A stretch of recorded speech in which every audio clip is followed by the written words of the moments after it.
Natog dala nga atong kinabuhi kay templo kini sa Dios sa ato ang lawas.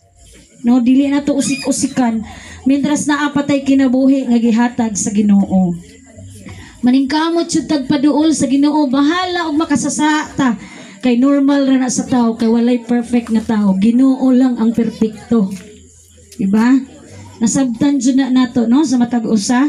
Sumao na nga ang pagpangandam dili na siya daotan. Normal ra na siya.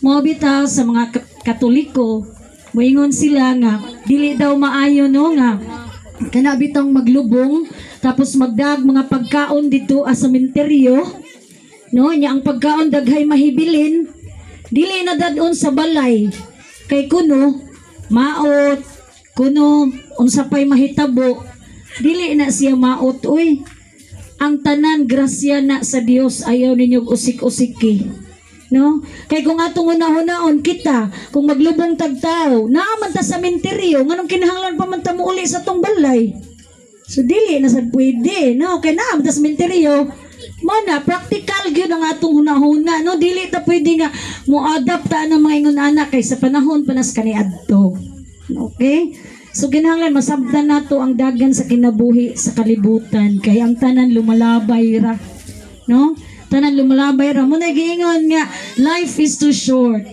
enjoy lang basta ayaw lang jud pagpakasala no lipay lang ta bahala kung sa atong buhaton basta not to the extent nga magpakasa ka sa imong kinabuhi kay ikaw ra man puy manubag ana diba so ang kamatayon dili na siya katapusan o kapildihan kundi kadaugan na siya no kay gikan man ta sa Ginoo katarungan mo balik ta sa Ginoo no di ba ang uban bitaw dili man nila madawat ang uban mahadlok pa jud mamatay dili pwede nang ingon ano dapat andam gyud ta magkinaunsa man ang kalibutan andam ta nga modawat no padung jud ta dinha mao gyud na siya ang pinakaimportante no nga butang kinahanglan atong isip-isipon so karon kinsa may gusto din nga makaingon sa kinabuhi nga balibaran jud nako ang kamatayon dili jud na siya pwede kay karon gani nagtapok ta diri karon wala ta kahibalo kung kinsa na puy mosunod ni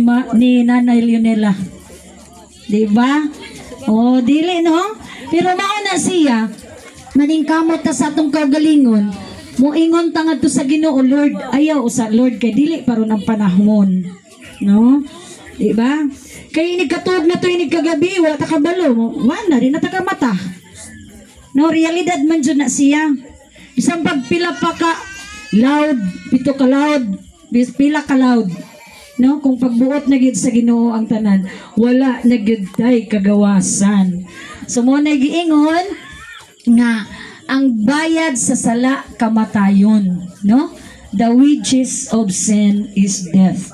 No, mao na siya. Biblical jud na siya. Mao na nga kinahanglan andam gyud kanunay. Okay? So, alang sa atong pagpadayon, atong tan-awon ang mga memories ni Nanay sa panahon nga buhi pa siya kung unsa ang iyahang mga andili na to ang ngayon makalimtan no sa iyaha. Okay.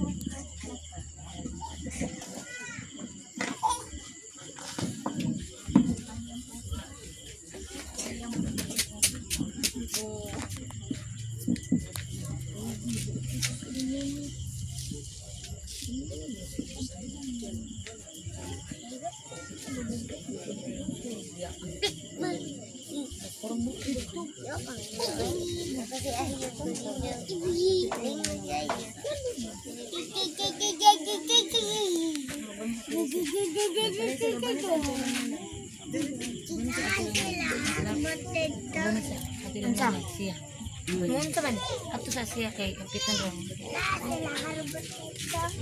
Yang ada yang sejumlah. Emang kas naik itu.